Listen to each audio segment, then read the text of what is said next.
dan video.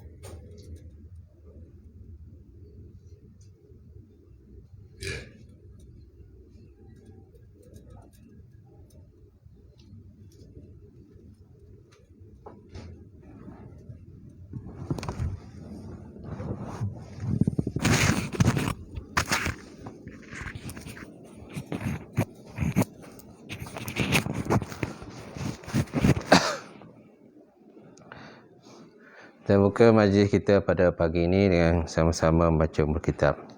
Ila hadratin Nabi Muhammad Mustafa Rasulullah sallallahu alaihi wasallam wa ala al-kiram ashabil izam sya'ilahum al-Fatihah. A'udzubillahi minasyaitonir rajim. Bismillahirrahmanirrahim. Alhamdulillahi rabbil alamin. Ar-Rahmanir Rahim. Maliki yaumiddin. Iyyaka na'budu wa iyyaka nasta'in. Ihdinas siratal mustaqim. Siratal ladzina an'amta 'alaihim ghairil maghdubi 'alaihim waladdallin. Amin. Assalamualaikum warahmatullahi taala wabarakatuh. Alhamdulillahirabbil alamin. Wassalatu wassalam ala asyrafil anbiya'i wal mursalin wa ala alihi wa sahbihi ajma'in. Amma ba'd. Fa inna asdaqal hadis kitabullah wa khairal hadi Muhammad sallallahu alaihi wasallam wa syarrul umuri muhdatsatuha wa kullu muhdatsatin bid'ah wa kullu bid'atin dhalalah wa kullu dhalalatin finnar. Qala Allah Subhanahu wa ta'ala fi kitabil azim wa a'udzubillahi minasyaitonir rajim. Bismillahirrahmanirrahim. Ya ayyuhalladzina amanu taqullaha wartamzun nafsun ma qaddamat liwat wattaqullaha innallaha khabirum bima ta'malun. Sadaqallahul azim. Maksudnya, wahai orang beriman, takwalah kamu kepada Allah Subhanahu wa taala dan perhatikanlah apa-apa yang kamu persiapkan untuk hari esok, itulah akhirat. Dan bertakwalah kamu kepada Allah Subhanahu wa taala. Sekadar sungguhnya Allah taala Maha meliputi terhadap apa yang kamu kerjakan. Wa qala Nabi sallallahu alaihi wa ala alihi wa sahbihi wa baraka wa sallam. Kullu ummati yadkhulul jannah illa man aba. Qalu faman ya'ba ya Rasulullah? Qala man ata'ani dakhala jannah wa man 'asani faqad aba. Nabi Muhammad sallallahu alaihi wasallam telah bersabda, setiap daripada umatku masuk syurga kecuali orang-orang yang enggan. Lalu sahabat bertanya kepada baginda Rasulullah sallallahu alaihi wasallam, siapakah orang yang enggan? Lalu baginda Rasulullah SAW pun menjawab, barang siapa taat padaku masuk syurga, dan barang siapa yang engkar kepada arahanku maka termasuk dalam kumpulan orang-orang yang enggan. Nawaitu ta'allum wa ta'lim wa tazakkura wa tazkir wa an-naf'a wa intifa' wa ifadatu istifadah wal hassa 'ala tamassuki bi kitabillah wa sunnati rasulih wa du'a ila al-huda wa dalalati ila al-khair ibtigha'a mardatihi wa qurbihi wa sawabihi subhanahu wa ta'ala. Apa khabar tuan-tuan dan puan muslimin muslimat berbahagia? Saya doakan tuan-tuan semua berada dalam keadaan sihat dan sentiasa dipelihara oleh Allah Subhanahu wa taala. Alhamdulillah, insya-Allah pada pagi ini kita akan menyambung tafsiran surah Yasin. Mudah-mudahan dengan adanya perkongsian dan perbincangan pada pagi ini, sekiranya sepakat sikit sebanyak akan dapat menambahkan ilmu kita, meningkatkan lagi keyakinan kita, ketakwaan kita insya-Allah kepada Allah Subhanahu wa taala insya-Allah. Jadi pada pagi ini kita akan menyambung ayat 2-3 ayat lagi insya-Allah daripada surah Yasin, iaitu ayat yang ke 51. Ayat 51 Allah Subhanahu wa taala menyebut dalam Al-Quran surah Yasin, ba'da auzubillahi minasyaitonir rajim wa nufikhu fis-suri fa idzahum minal ajdasi ila rabbihim yansilun wa nufikhu fis-suri fa idzahum minal ajdasi ila rabbihim yansilun qalu ya wailana man ba'asana min marqadina hadza ma wa'ada ar-rahman wa sadaqal mursalun in kanat illa sayhatan wahidatan فإذا هم جميع لدينا مهضرون فاليوم لا تظلم نفس شيئا ولا تجزون إلا ما كنتم تعملون. Baik. Wa nufikhu fisuri fa iza hum minal ajdasi ila rabbihim yansilun. Maksud itu tuan, wa nufikhu fisur, dan sudah tentu akan ditiupkan sangkakala. Wa nufikhu, ditiupkan. Ditiupkan pada sur, pada sangkakala. Fa iza hum minal ajdasi ila rabbihim yansilun. Maka tiba-tiba mereka itu dalam keadaan dibangkitkan. Hum ajdas, ila rabbihim yansilun, kepada Tuhan mereka itu mereka menghadap. Fa iza hum minal ajdas, tiba-tiba mereka itu dibangkitkan daripada kubur mereka, daripada kematian mereka. Ila rabbihim yansilun, kepada Tuhan mereka akan dihadapkan untuk dibicarakan di hadapan Allah Subhanahu Wa Taala, ditimbang akan segala amalan mereka sama ada baik ataupun buruk, dan diberikan balasan sama ada syurga ataupun neraka. Yang baik dalam syurga dan yang tidak baik dalam neraka Allah Subhanahu Wa Taala. Jadi Allah Taala sebut dalam Quran, kalau ikut pada tafsirannya, wa nufikhu fisur, dan ditiupkan sangkakala. Jadi tiupan ni adalah tiupan sangkakala yang kedua. Tiupan sangkakala yang kedua, selepas daripada tiupan sangkakala yang pertama. Mana tiupan sangkakala yang pertama? Ialah pada ayat yang sebelum ini, ayat 49. Ma yanzuruna illa sayhatan wahidatan fa ta'khudhuhum ma hum yuhsimun. Ma yanzuruna illa sayhatan wahidah. Tiada mereka itu menunggu kecuali tiupan yang satu. Ta'khudhuhum ma hum yuhsimun. Lalu mereka dibinasakan dalam keadaan mereka leka, bertengkar, berbalah terhadap urusan kehidupan mereka sehari-hari. Tiba-tiba mereka itu dimatikan, mana berlakulah kiamat. Pada ayat 49. Jadi pada ayat yang ke-45 ini, ayat 51, wa nufikhu fisur. 51 pula menyatakan mereka dibangkitkan. Tadi setelah mereka dimatikan, ayat 49, ayat 45. Secara ringkasnya, maka manusia akan dibangkitkan semula daripada kubur mereka dan dihadapkan, dibawa ke hadapan Allah Subhanahu Wa Taala untuk dibicarakan segala amalan mereka. Jadi tiupan ini, ayat 41, tiupan ini adalah tiupan sangkakala yang kedua, iaitu tiupan kebangkitan manusia daripada kubur. Tidak dapat ditentukan, cuma tak dapat ditentukan tuan-tuan, jarak antara masa sangkakala yang pertama dengan sangkakala yang kedua. Berapa lamakah jarak antara tiupan sangkakala yang pertama dan tiupan sangkakala yang kedua? Ini adalah kerana perkiraan malam dan siang sudah tiada lagi. Dan Nabi Muhammad SAW pula hanya menyebutkan selama 40 sahaja. Baginda Rasulullah hanya menyebutkan tempoh masa tiupan pertama dengan tiupan kekala yang kedua, itulah selama 40 sahaja. Tidak jelaskan 40 itu 40 hari ke, ataupun 40 bulan ke, 40 tahun ke, kan 40,000 tahun ke dan sebagainya. Tidak dinyatakan oleh baginda Rasulullah sallallahu alaihi wasallam. Cuma wala bagaimanapun jaraknya adalah 40 tahun, kata kebanyakan pada ulama, seperti Ibn Abbas, Qatadah, Abu Saleh, Hasan al-Basri, Mubarak bin Fudalah, dan juga lama lagi ulama-ulama lain daripada ulama tafsir. Mereka menyatakan bahawa ulama-ulama hadis, kan, mereka menyatakan bahawa 40 itu ialah selama 40 tahun tempoh masanya mereka berada di alam kematian itu, boleh di alam barzah ataupun di alam kubur, kan. Daripada tiupan sangkakala yang pertama sehinggalah pada tiupan sangkakala yang kedua, itulah tiupan kebangkitan yang ditugaskan oleh malaikat Israfil untuk meniup sangkakala tersebut. Hasan Basri pernah menyatakan bahawa Rasulullah SAW pernah bersabda, dia kata, bainan nufkhataini arba'una sanah. Al-ula yamutu biha kullu hayyin wal ukhra yuhyillahu biha kullu maitin. Nabi Muhammad SAW pernah bersabda, tiap di antara dua tiupan sangkakala itu ialah arba'una sanah, iaitulah selama 40 tahun.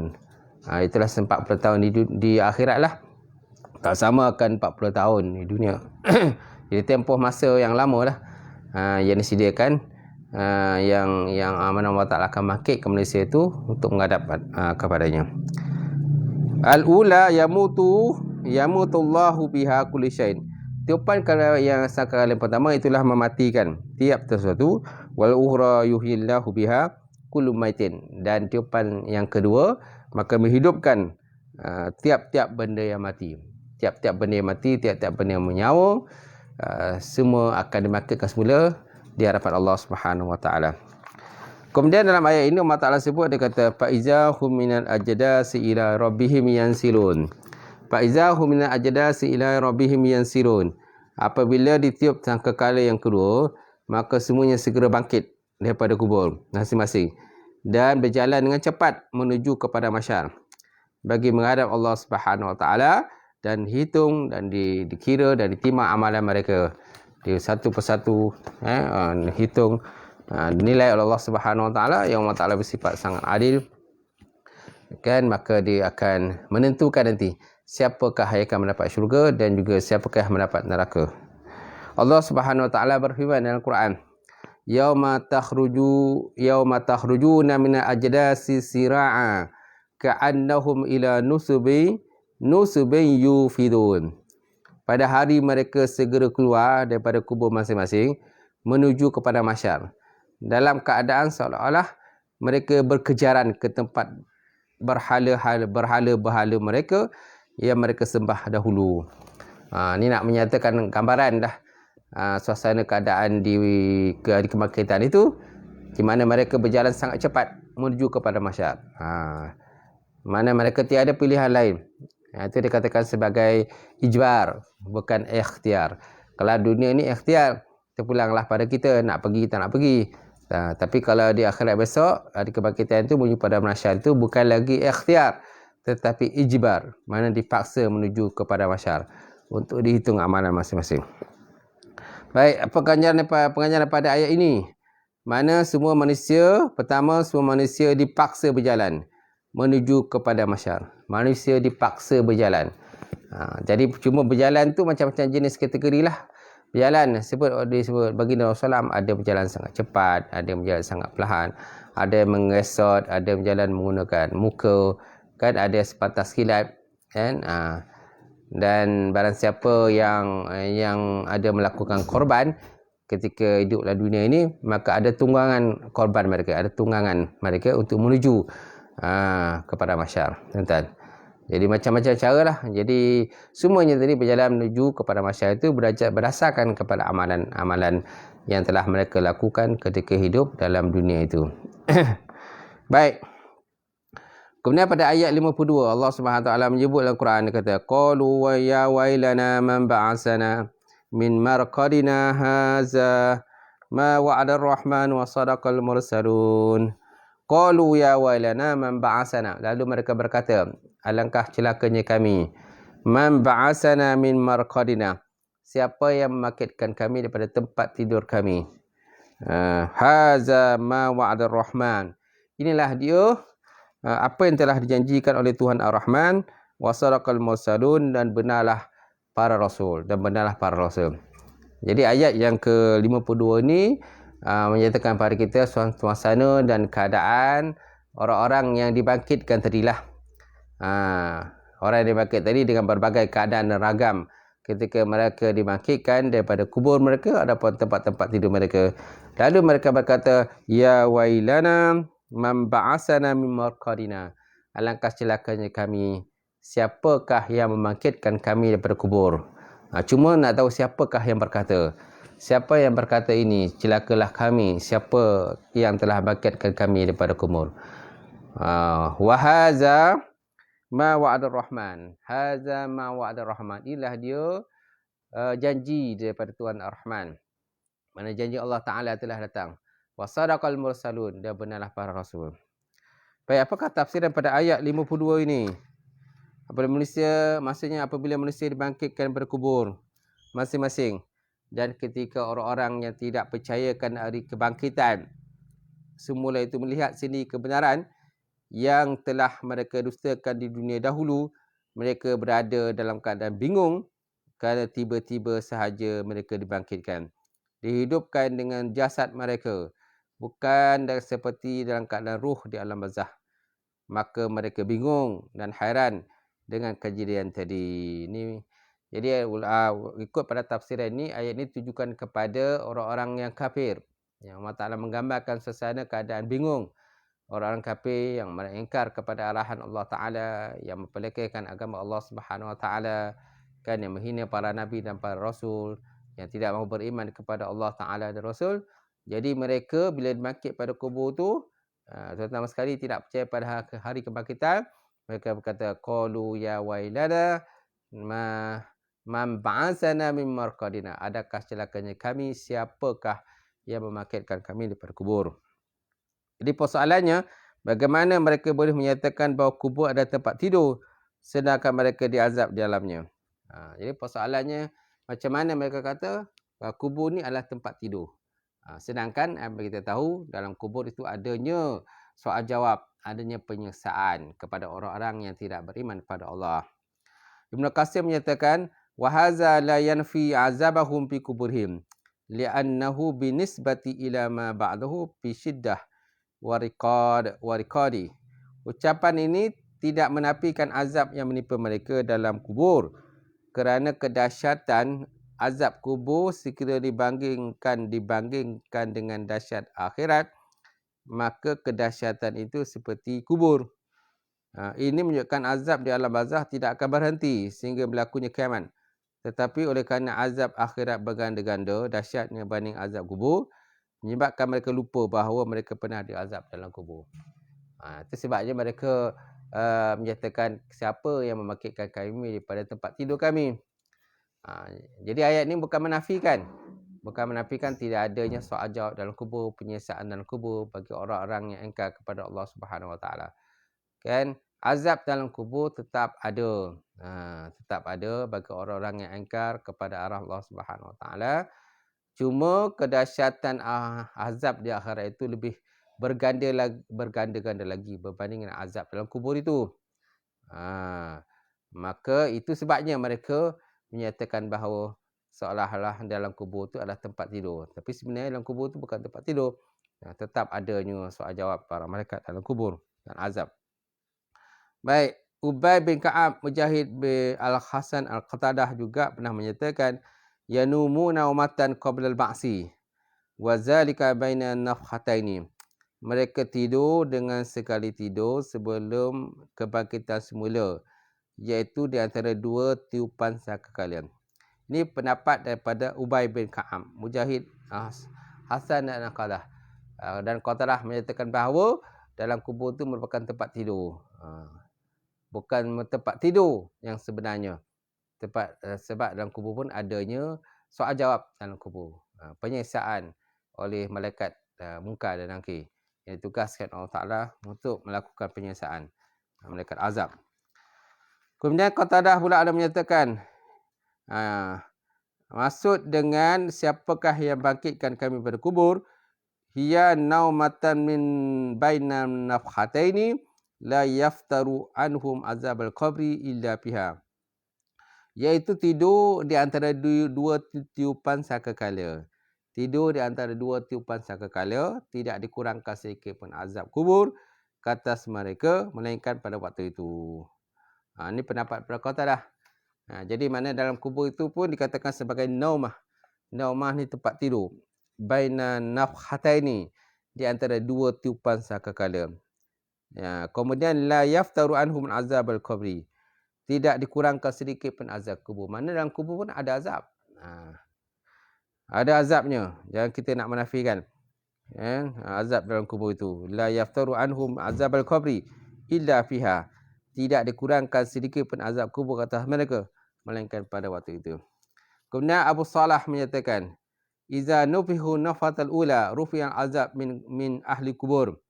Wahajamu wahaja'u hajahatan ila nafatis saniyah wa bainuhuma arba'una sanah. Apabila ditiup sangkakala pertama, maka diangkat azab daripada ahli kubur dan mereka tidur sehinggalah berlakunya tiupan sangkakala kedua. Dan jarak masa di antara dua sangkakala itu ialah 40 tahun.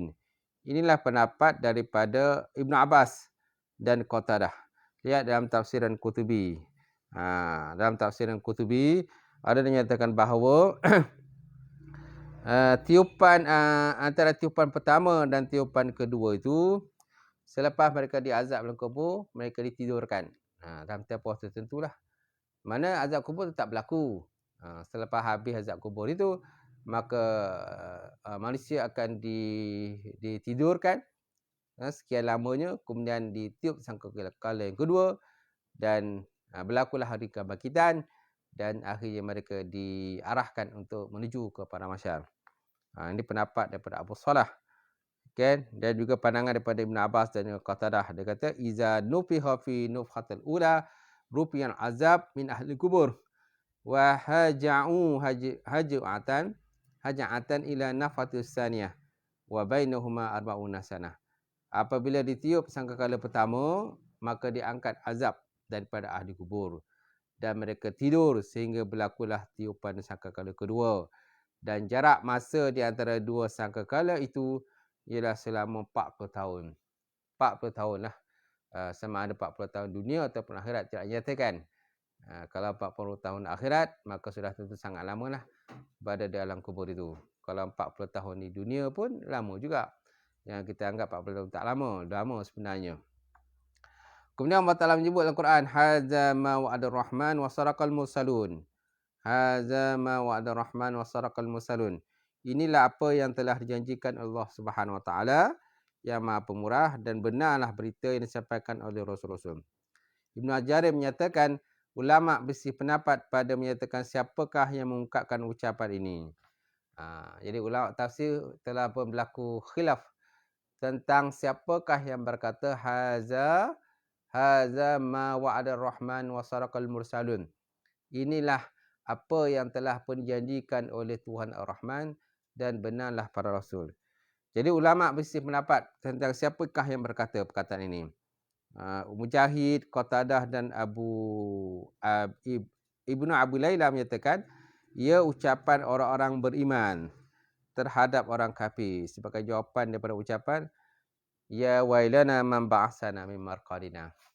Mana dalam satu ayat ni adanya dua kumpulan yang mengucapkan.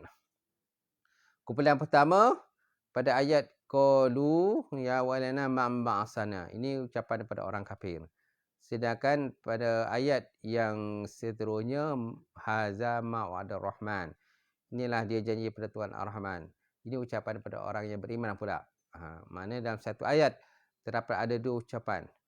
Ucapan orang beriman dan orang yang kafir kepada Allah.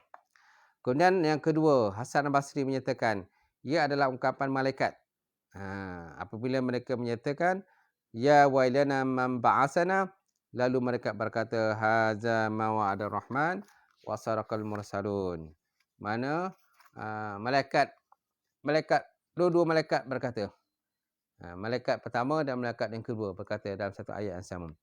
Kemudian yang ketiga, pendapat Abdul Rahman bin Zaid menyatakan kedua ucapan itu, ucapan ya qalu ya walana ma'am ba'asana dan ucapan haza ma wa'ada rahman wa sarakal mursalun.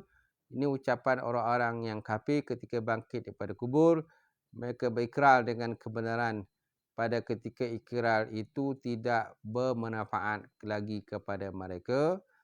Imam Syaqani memilih pandangan ini. Jadi ucapan itu ialah ucapan orang kafir. Qalu ya wailana man ba'asana min marqadina hadza ma wa'ada rahman wa sarakal mursalun.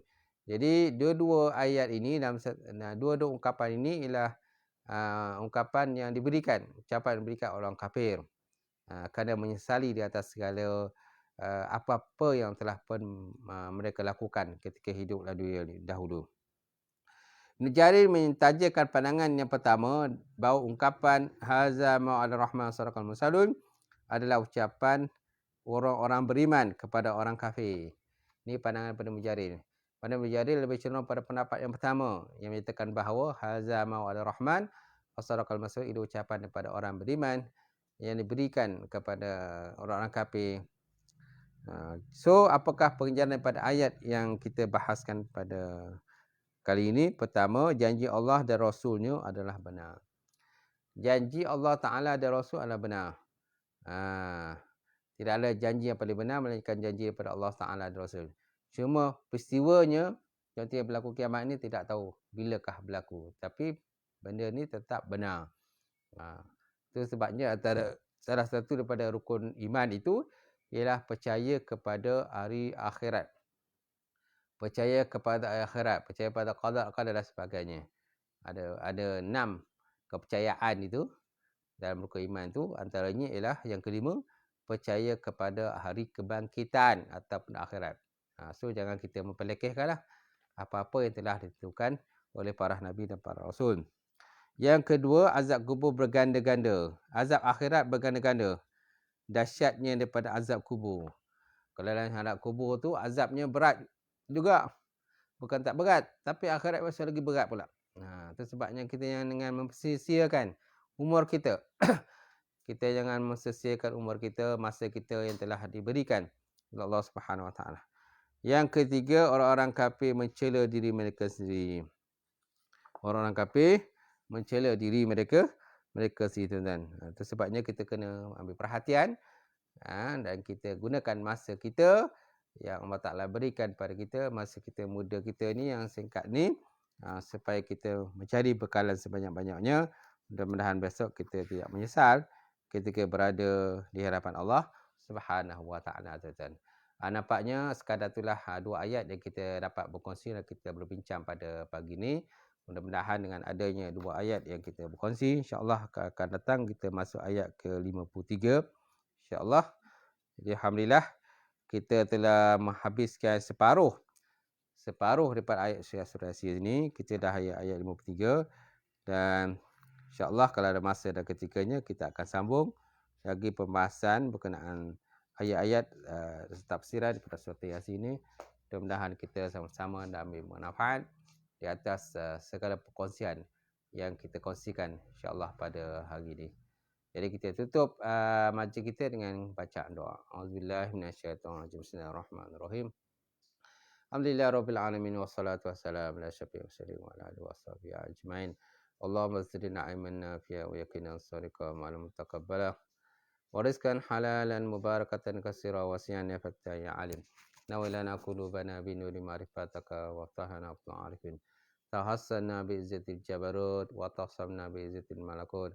Wa tawakkalna ala hayyil ladzi lam. Allahumma sib anna hadzal waba wa qina syarra rada wa najina minat ta'ni wa tunul bala bi lutfika ya latif ya khabir ya arhamar rahim. Allahumma inna na'udzubika minal hammi wal hazan wa na'udzubika minal ajzi wal kasal wa na'udzubika minal jubni wal buh wa na'udzubika min ghalabatid daini wa qahril yam. Rabbana zalamna anfusana wa lam taghfir lana wa tarhamna lanakunanna minal khasirin. Rabbana la tuzigh qulubana ba'da idh hadaytana wa hab lana min ladunka rahmah innaka antal wahhab. Rabbana atina fid dunya hasanah wa fil akhirati hasanah wa qina azabannar.